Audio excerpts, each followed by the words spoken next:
mucho. Bienvenidos. Para estas 11 seguimos hablando sobre la entrevista a Iván Duque. En esta ocasión nos ha llevado a una reflexión sobre el abuso de la fuerza pública y la policía como institución. Además, charlamos sobre el derecho a la protesta y sus diferentes implicaciones en el contexto colombiano actual. Esperamos que nos acompañen con una bebida bien caliente para merendar y reflexionar con nosotros sobre esta pieza publicitaria. El presidente de Ecuador, entre otros, dice que hay evidencia de infiltraciones venezolanas en la violencia. ¿Está de acuerdo? Hace unos días, cuando la Corte Interamericana de Derechos Humanos y cuando diferentes ONGs internacionales empezaron como a poner el ojo en Colombia y empezar a decir como venga, es que hay situación, violaciones de derechos humanos, no sé qué, salió este pasmarote a decir como no, ustedes no se metan en lo que no les importa, ustedes no se metan en la soberanía de mi país. Palabras más, palabras menos, quizás con otros términos, pero simplemente dijo como lo que ustedes están haciendo es intromisión en mi país. Pero cuando llega otro presidente que tampoco tiene un culo que ver con la situación del país, a aplaudirlo y a darle la razón, ahí sí es como no, aplaudo la decisión y es que es muy valiente que él se pronuncie. No sé, me parece que el discurso de este tipo no es supremamente ambiguo. Un día dice una cosa y al día dice otra para su conveniencia, ¿no? Y que pues es evidente que la conveniencia de él es todo lo que va en contra de la conveniencia del pueblo. Porque pues ya salió la vicepresidenta a decir que cuando le preguntaron que no, que por favor deje entrar a derechos a la Corte Interamericana, a Colombia. Sí, estamos mirando, porque para él sí es bueno que se metan los políticos extranjeros, sus partidarios, pero cuando son entes internacionales que necesitan ver qué carajos es lo que está pasando, ahí sí es intromisión, ahí sí no le compete a ellos. Creo que entonces estamos de acuerdo. ¿Qué les diría a los que acusan al gobierno de abuso policial y violaciones a los derechos humanos? Hay un pequeño punto que me parece muy curioso, porque él en un momento dice que la responsabilidad de manejar las Fuerzas Armadas, bueno, la policía y esto, recae en alcaldes y en gobernaciones, que ellos son como los encargados directos que están delegados por parte del presidente. Pero luego dice como, y el apoyo de las acciones, del despliegue contra las acciones violentas contra la población, sí está apoyada por la presidencia, por el gobierno. Entonces, como que él primero se lava las manos con lo malo, diga como, no, si hay abuso de autoridad, eso es culpa de los alcaldes, culpa de los gobernadores, pero yo apoyo que la policía haga las cosas bien y ahí sí es responsabilidad mía si la policía hace las cosas bien. De nuevo, es un manipulador, se me hace. Básicamente lo que está diciendo es que todo lo que se está haciendo ha sido legítimo, legitimado a todo el nivel gubernamental por todas las instituciones y al final dice, nada ha violado los protocolos. ¿Qué opinas que eso? Tú eres el analista del discurso. O Canela, ¿tendrías algo que comentar? Sí, siento yo que por la organización de su discurso es como me lavo las manos diciendo que la responsabilidad primaria recae sobre alcaldes y gobernadores, pues porque ellos son los que me representan, no sé qué. Sin embargo, después dice, pero si hay una acusación como mi política de cero tolerancia, mis ideales, entonces siento yo que su organización es como listo, me lavo las manos porque yo no soy la principal persona que se debe encargar directamente de la policía, que pues sí es cierto. Pero después es como, pero cuando hay una acusación, yo caigo sobre todo contra esa persona porque yo defiendo al pueblo y sigo muy enfocado en que todo este discurso es supremamente oportunista y es como yo soy un niño bien y el mundo está en contra mía. No, pues yo sí quería agregar algo de lo que quería hablar hace un momento, y es que le pongamos mucho cuidado a los adjetivos que utiliza este hombre para poder referirse, digamos, sobre todo a lo que son temas fuertes. Un error letal, por ejemplo, y ahora lo que está haciendo, no desde la adjetivación, digamos, no desde tratar de matizar, y ni siquiera matizar, como suavizar Maquillar. forzosamente el peso de las palabras que está utilizando, sí, sino ahora lo que está haciendo es desde desde la propia estructura con la cual está tratando de llevar las ideas, está organizando las ideas de tal manera que digamos, lo más fuerte lo hace como al final y lo hace suavizándolo muchísimo. No sé si se dan cuenta. Entonces siento que esa es una estrategia de organizar la información para que el tema del que estamos hablando, que es fundamentalmente duro, sea muchísimo más chill. Entonces, es algo que he visto que ha hecho durante todas las preguntas y hay que prestarle atención también a eso. De nuevo, esa manipulación a su beneficio del discurso, ¿no? Nuestros muertos son errores, los de él son agresiones brutales, brutalmente atacados. Nosotros somos un error letal, pero si algo le pasa a las fuerzas policiales, entonces ellos sí fueron brutalmente atacados. Eso también es otra cosa que me parece horrible, esa clasificación de muertos buenos, muertos malos. Yo quisiera aquí, pues, problematizar algo. Es que usted dice los muertos nuestros y los muertos de ellos. Pero yo lo digo como para ejemplificar y también ponerme un poco desde la perspectiva que ellos manejan. Están los muertos buenos, los muertos malos. Están nuestros muertos, el del pueblo, el de los manifestantes, el de los vándalos, pues, el de la gente civil, y están sus muertos, los policías, los políticos, los que pertenecen a las instituciones.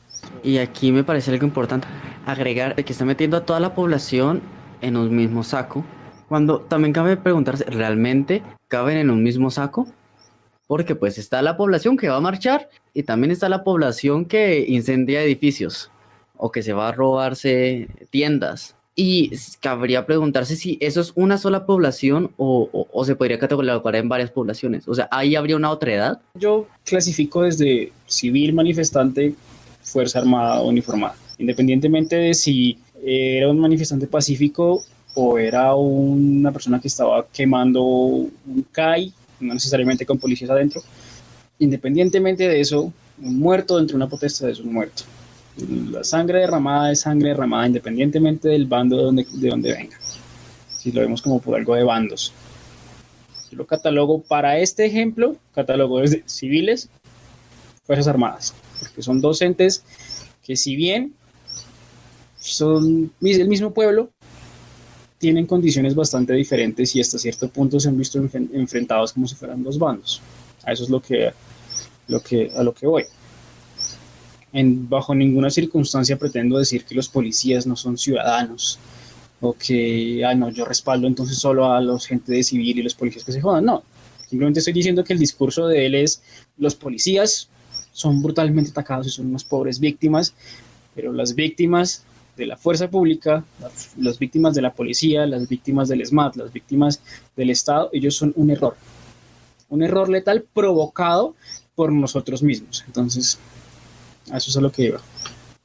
Iba a decir que, pues, con todo lo que ustedes han dicho, yo siento que este hombre, pues, si pensamos que esto, pues lo que, digamos, lo que hemos supuesto, ¿no? Pues las conjeturas que hemos sacado, que esto va dirigido al exterior, ¿no? A la prensa internacional.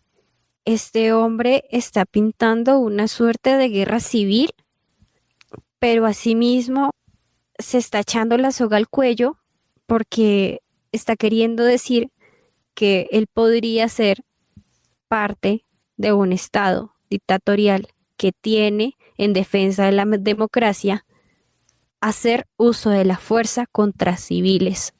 Y bueno, él no está mencionando que la gente está desarmada, que la gente que ha muerto está desarmada.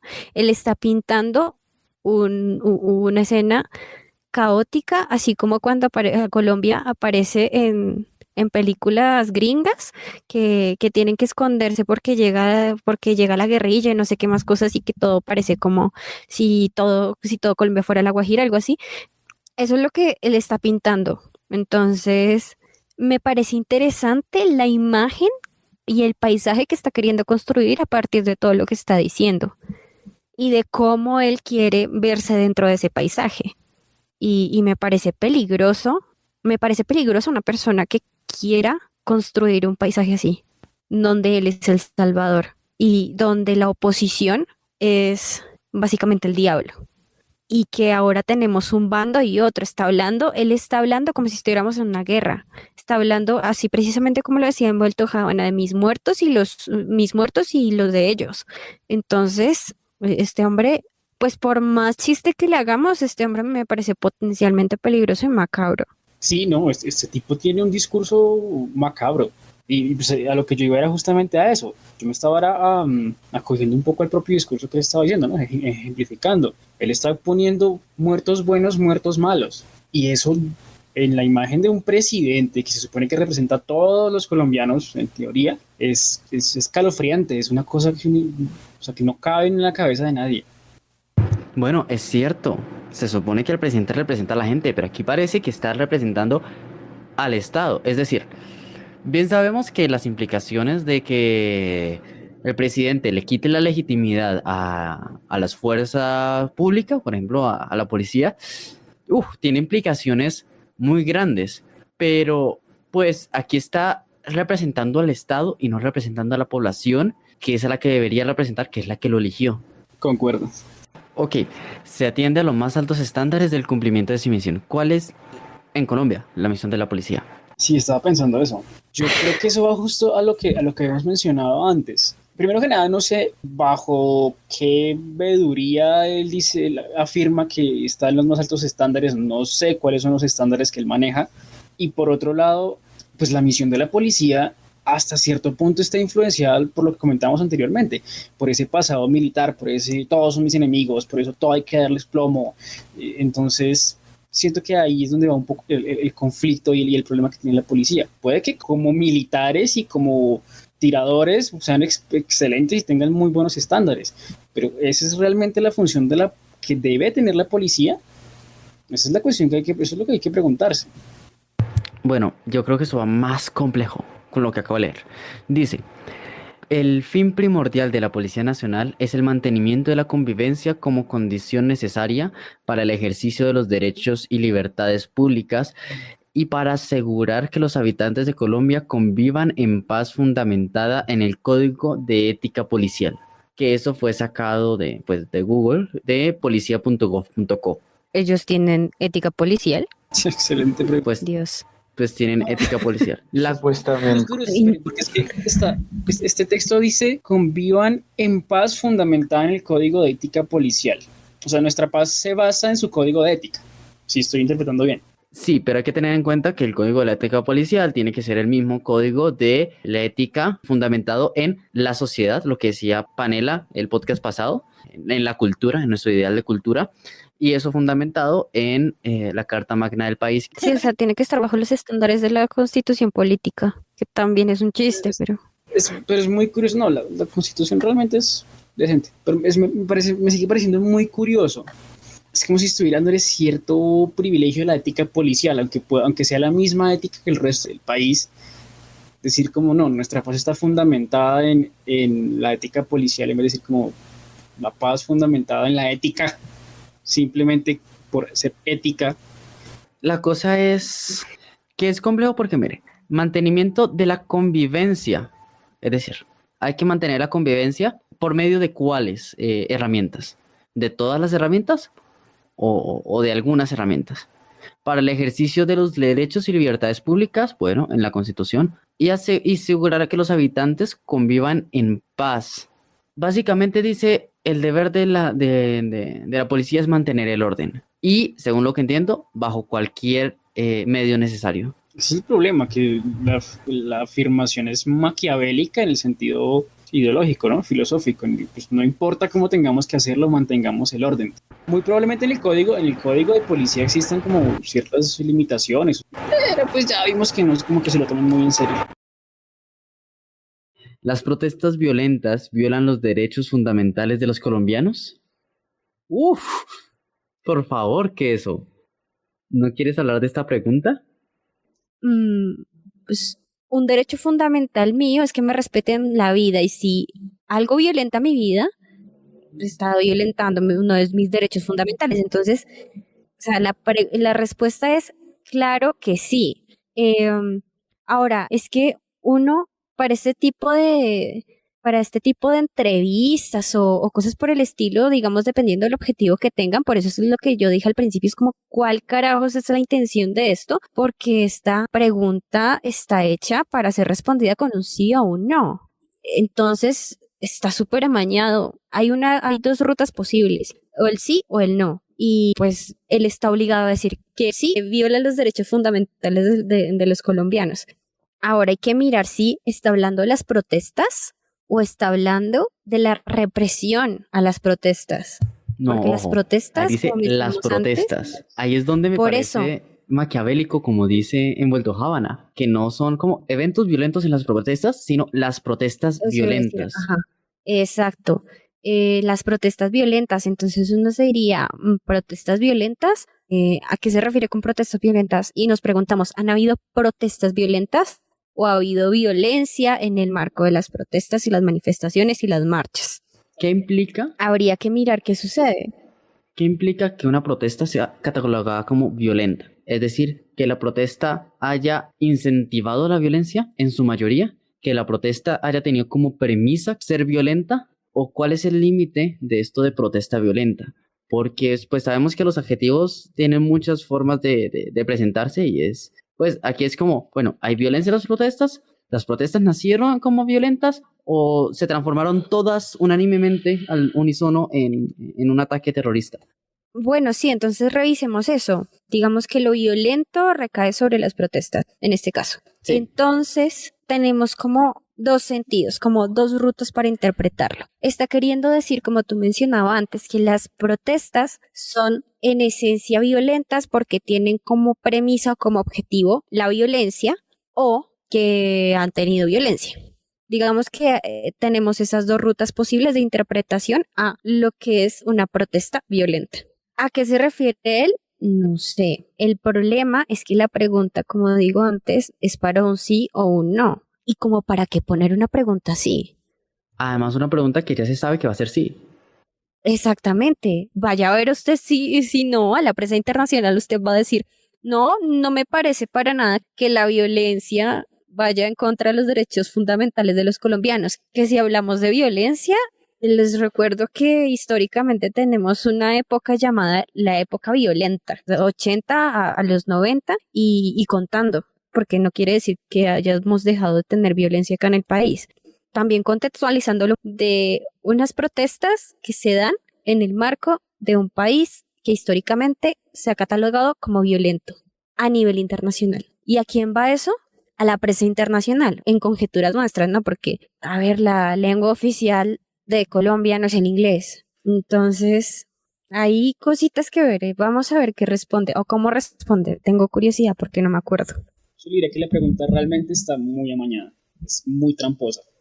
Y no solo por el hecho Claro. el debate de las protestas son violentas o hay violencia en las protestas, porque la pregunta va encaminada hacia la violencia, más allá de si es protesta o no, va encaminada hacia la violencia. Y pues obviamente todos sabemos que la violencia es mala y la violencia va en contra de los derechos fundamentales. ¿Por qué hacer esta pregunta? Ahí, digamos, como lo que ustedes comentaban. Pues claro, para hacer quedar mal de nuevo al movimiento social, como el movimiento social es violento, la gente es violenta, ellos tienen, sí, solo se fijan en ese lado malo, en ese lado de estigma, en ese lado de violencia, desconociendo el resto de la protesta. Es muy tramposa, es una pregunta hecha adrede para hacer quedar mal el movimiento. Sí, podríamos pensar eso. Me parece que es una posibilidad. Digamos que esa duda de esto está hecho para dejar mal al movimiento, bueno, a la protesta, para criminalizarla, para lo que sea, yo creo que de pronto la respuesta nos puede decir. Uy, puta. Ahí está. No seamos tan Pero esperen, degenerados. contextualicen a los que nos oyen, por favor. Dijo, pues claro, como alguien querría dañar el sistema de transporte público que beneficia a los pobres. Es decir, que acá la vida, nada. Lo importante es que la gente tenga cómo transportarse y además pensemos en la cuestión del transporte público, que son bienes materiales, que de nuevo voy a utilizar la palabra macabro, que cuando hablen de derechos fundamentales de los colombianos, diga que es que no, así es que me parece increíble y terrible que destruyan una buseta que les sirva a los pobres para transportarse. Es como, Dios, pero... Es una cosa espantosa. Yo solo quiero decir que estoy de acuerdo en el sentido de que a mí también me parece incluso poético ver ese tipo de escenarios. Pero siempre haciendo la siguiente salvedad, que yo la aclaro siempre. No se metan con la gente de a pie. sea, no se metan con los negocios, no se metan a robar los negocios, no se metan a quemarlas y a romper los estantes de una tiendita de barrio. Quemen Transmilenio, quemen los hijueputas bancos. Ay, perdón. Realmente al fin y al cabo sabemos que todos lo vamos a pagar nosotros. Pero siento que desahoga bastante.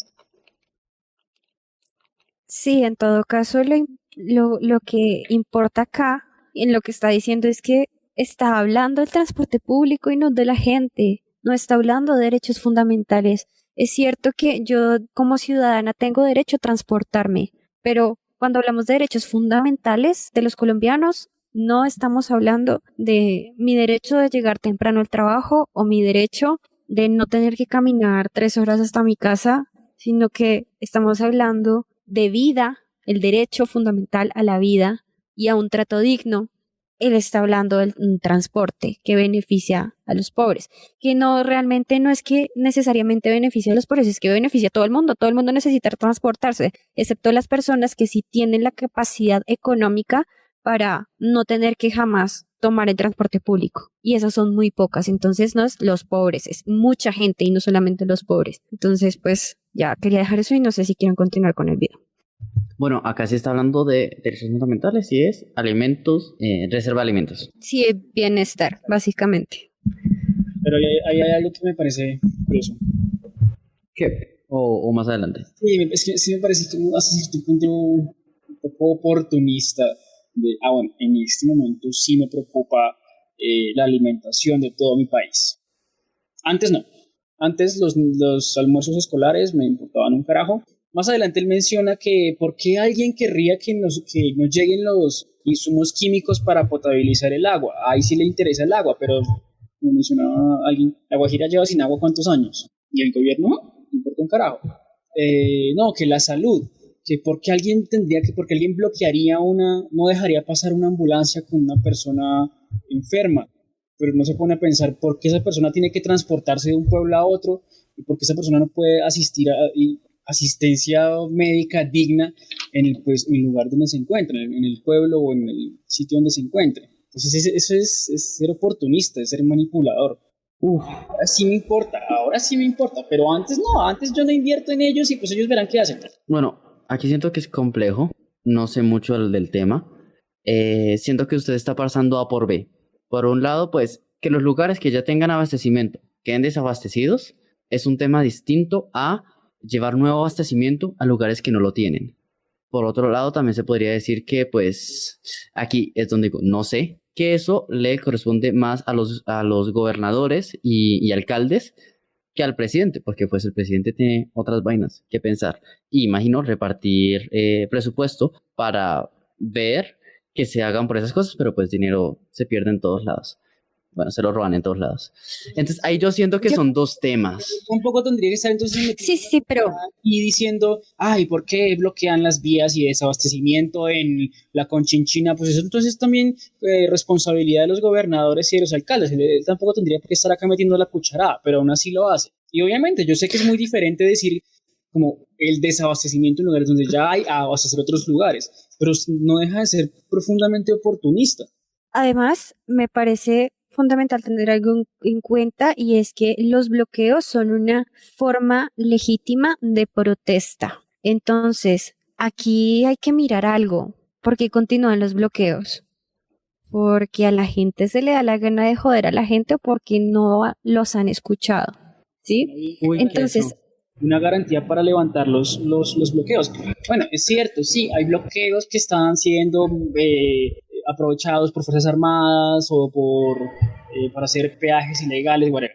yo quería ir a ese punto porque yo sentí que iba sobre todo, no sé, o sea, que lo que yo interpreté es que iba sobre todo a este caso de los peajes ilegales, que sí es un problema. eso sí es un problema grandísimo. Es un problema. Y Él está generalizando, él está hablando de todos los bloqueos, él no está diciendo, bueno, creo que él más adelante menciona algo de los peajes, pero igual, hasta este punto él está generalizando, está diciendo los bloqueos impiden que lleguen la comida y está apelando a la no sé, está apelando un poco a la manipulación, ay, esto también les afecta a ustedes, pero como que no abarca las problemáticas que hay detrás.